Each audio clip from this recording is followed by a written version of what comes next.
Film की शुरुआत Ashley से होती है, जो अपने नए स्कूल के लिए तैयार होने की तैयारी कर रही है। उसकी माँ उसकी तैयारी में मदद करती है, क्योंकि यह उसके जीवन का एक बड़ा दिन है। जैसे ही वे स्कूल के पास पहुँचते हैं, एशले अपनी माँ से कुछ मीटर आगे कार रोकने के लिए कहती है, ताकि वह तैयार हो सके। एशले की माँ जूली उसी स्कूल में नाटक पढ़ाने जा रही है। उसकी मुलाकात प्रिंसिपल से होती है, जो उसे अपने कार्यालय के आसपास दिखाती है। दूसरी ओर एशले उसकी कक्षा में प्रवेश करती है और शिक्षक उसे एक नए छात्र के रूप में पेश करता है, जिसे वह देखती है। किसी अज्ञात कारण से अपने पिछले स्कूल से अगली कक्षा में स्थानांतरित होने पर छात्र अपने इतिहास के शिक्षक केविन को एक अजीब योद्धा की पोशाक पहने देखकर आश्चर्यचकित हो जाते हैं। वह एक पाठ शुरू करते हैं, जो हिंसा और पीड़ा को प्राचीन ग्लेडिएटर्स और प्रसिद्ध कॉलेजियम के इतिहास से जोड़ता है। छात्र विषय से मंत्रमुग्ध होकर ध्यान से सुनते हैं। अगली सुबह स्कूल में केविन अपने पार्किंग स्थल पर अपने छात्रों द्वारा मजाक में रखी गई एक ग्लैडिएटर मूर्ति को देखने के लिए आता है। इस पर ध्यान न देते हुए वह कार्यालय के अंदर जाता है, जहां उसकी मुलाकात जूली से होती है। दोनों के बीच त्वरित बातचीत होती है और केविन अचानक चला जाता है। जूली की पोशाक की प्रशंसा करने के बाद वह हैरान रह गई। इस बीच जैसे ही एशले स्कूल के पार्क में बैठती है, उसे अपने पिछले स्कूल की परेशान करने वाली यादें आने लगती हैं। यह स्पष्ट है कि उसके साथ वास्तव में कुछ बुरा हुआ है। तभी उसका दोस्त मैक्स उसके साथ आता है और उसे विभिन्न प्रकार के छात्रों को दिखाना शुरू कर देता है। स्कूल में वह उसे स्कूल गिरोह के बारे में भी बताता है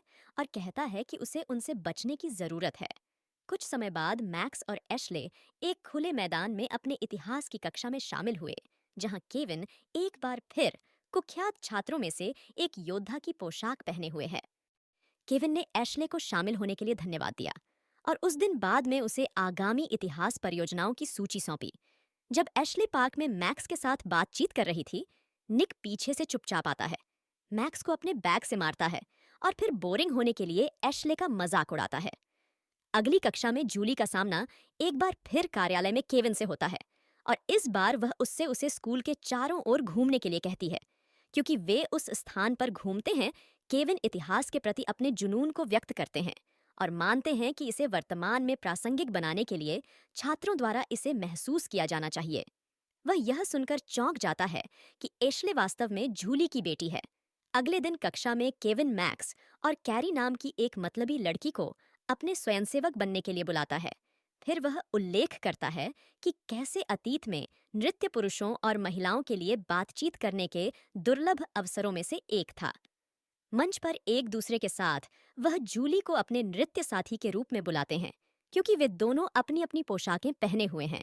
उन्होंने उल्लेख किया है कि उस समय नृत्य करने से लोगों को एक महिला का हाथ पकड़ने की अनुमति मिलती थी, जिससे अंतरंग निकटता और निजी बातचीत को बढ़ावा मिलता था।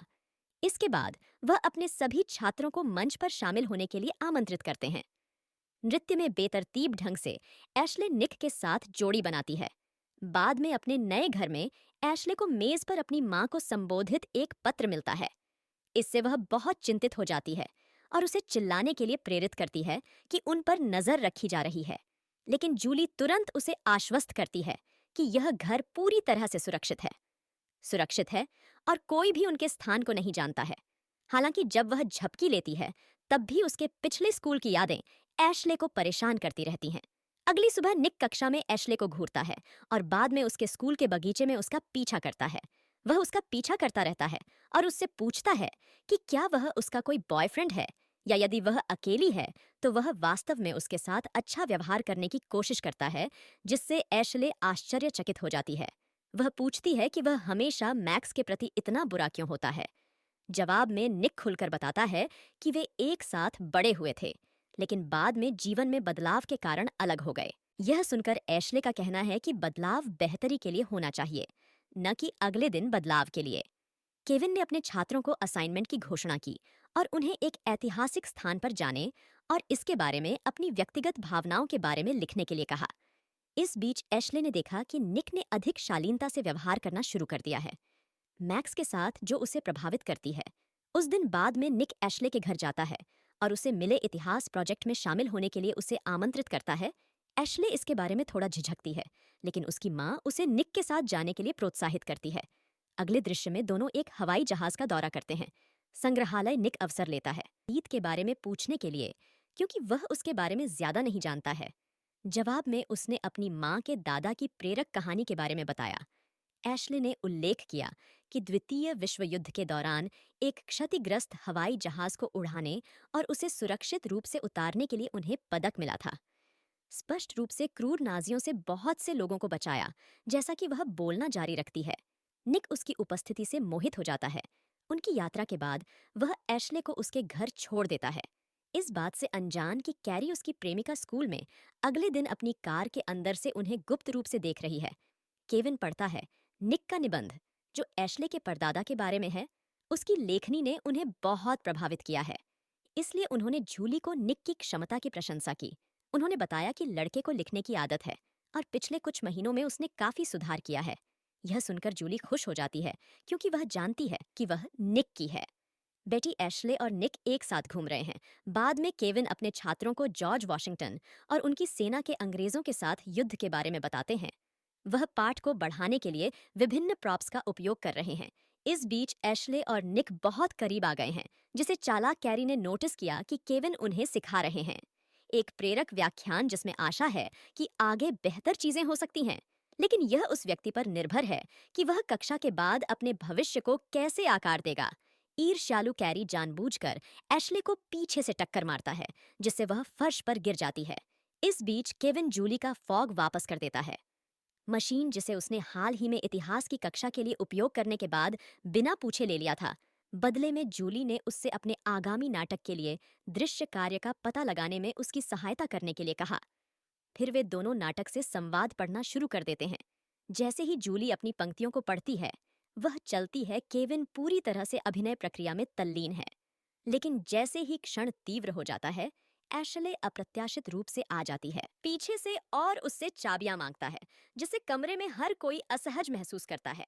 अगले दिन स्कूल में बदमाशी गिरोह मैक्स को परेशान करने का प्रयास करता है और उसका फोन छीन लेता है, लेकिन निक बीच में आता है और हस्तक्षेप करता है। वह मैक्स का फोन उसे लौटा देता है और घटनास्थल से चला जाता है। कैरी निक के व्यवहार से हैरान है और अब से उसके साथ बाहर नहीं घूमने का फैसला करता है। इस बीच केविन और जूली ने आगामी नाटक पर चर्चा की, जबकि वह मंच पर पोशाक सिल रही थी। उन्होंने सुझाव दिया कि वह छात्रों के लिए एक दृश्य का अभिनय करें, ताकि उन्हें बेहतर ढंग से समझने में मदद मिल सके। हालांकि जूली इसे आगामी वर्ष के लिए सहेज कर रखना चाहती है। क्योंकि दोनों बातचीत जारी रखते हैं, केविन अचानक पूछता है कि उसकी बेटी एशले हमेशा शर्मीली क्यों रहती है। जूली इस सवाल से थोड़ी असहज हो जाती है, लेकिन अंततः वह खुल जाती है कि वे बहुत कुछ कर चुके हैं। और फिर वह उसे दिखाती है एशले की कुछ महीने पहले की एक तस्वीर और उसे बताती है कि कुछ महीने पहले चीजें कैसे अलग और अच्छी हुआ करती थीं। एशले किसी भी अन्य किशोर लड़की की तरह थी। उसके बहुत सारे दोस्त थे और उसका जीवन मजेदार था, लेकिन अचानक बिना किसी कारण के उसके सभी करीबी दोस्त बन गए। परिचितों ने उससे नफरत करना शुरू कर दिया। एशले को पता नहीं था कि सब कुछ बहुत तेजी से क्यों हुआ। कुछ जांच के बाद उन्हें उसके सभी स्कूल दोस्तों से जुड़ी एक ऑनलाइन प्रोफाइल मिली, जहां किसी ने उसके होने का नाटक किया और बाकी सभी के बारे में भयानक बातें कहीं। जूली ने खुलासा किया कि उसकी 2 लड़कियां थीं। इसके लिए वर्ग जिम्मेदार था। फिर भी स्थिति तेजी से बिगड़ गई और यहाँ तक कि शहर के वयस्कों ने भी एशले को उस चीज के लिए दोषी ठहराया जो उसने नहीं की थी। जब चीजें नियंत्रण से बाहर हो गईं, तो उन्हें यह सब सुनने के बाद लोगों के क्रोध से बचने के लिए शहर छोड़ना पड़ा। केविन पूछते हैं, दोनों लड़कियों ने यह सब क्यों किया? इसके बारे में जूली के चेहरे पर उदासी झलकती है, जिससे पता चलता है कि एशले को थिएटर पसंद था और उसे एक नाटक में मुख्य भूमिका के रूप में लिया गया था। हालांकि उनमें से एक लड़की वास्तव में यह भूमिका निभाना चाहती थी और इसीलिए उसने यह फैसला किया। वर्तमान में मामलों को अपने हाथों में लेने के लिए निक एशले के घर आता है और उसे डेट पर चलने के लिए कहता है। बिना 2 बार सोचे वह सहमत हो जाती है। यह स्पष्ट है कि वे एक दूसरे के प्यार में पड़ गए हैं। वे बाकी दिन दीवार पर चढ़ने जैसी मजेदार गतिविधियों में बिताते हैं। यहाँ तक कि अगले दिन स्कूल में फ्लो राइडर को एक साथ आजमाने पर कैरी को ईर्ष्या होने लगती है, जब वह एशले को अपने पूर्व प्रेमी निक के साथ देखती है। इस बीच केविन जूली से 1770 के दशक के अमेरिकी प्रोप के लिए पूछता है और वे स्कूल के बाद इसके लिए खरीदारी करने की योजना बनाते हैं। फिर फिल्म कट जाती है सप्ताहांत में, जहां लोकप्रिय बच्चों ने एक हाउस पार्टी का आयोजन किया है। निक और एशले दोनों मौजूद हैं और वे पूल में आनंद ले रहे हैं। कैरी भी अपने चचेरे भाई मेल और अलाना के साथ वहां पहुंचती है, जैसे ही वह अपने पूर्व प्रेमी को देखती है। स्विमिंग पूल में एशले के साथ अंतरंग होने पर वह क्रोधित हो जाती है। उसे आश्चर्य होता है कि उसके दोनों चचेरे भाई एशले को अच्छी तरह से जानते थे। यह पता चला कि वे दो बुरी लड़कियां थीं जिन्होंने एशले के बारे में उसके पिछले स्कूल में फर्जी खबरें फैलाई थीं।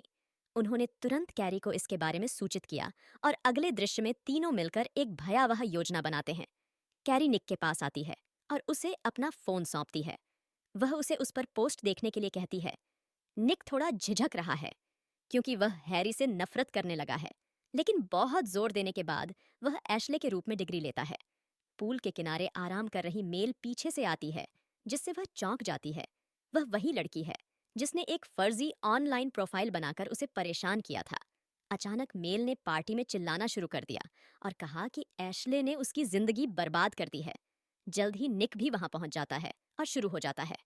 फोन से पोस्ट पढ़कर एशले पूरी तरह से अविश्वास में रह गई, क्योंकि वही घटनाएं जो उसके अतीत में सामने आई थीं फिर से घटित हो रही हैं। वह यह दावा करने की पूरी कोशिश करती है कि उसने उनमें से कोई भी पोस्ट नहीं किया है, लेकिन मेल और अलाना उस पर और यहाँ तक कि निक पर भी आरोप लगाना जारी रखती है। इस बार कैरी ने उस पर विश्वास करने से इनकार कर दिया।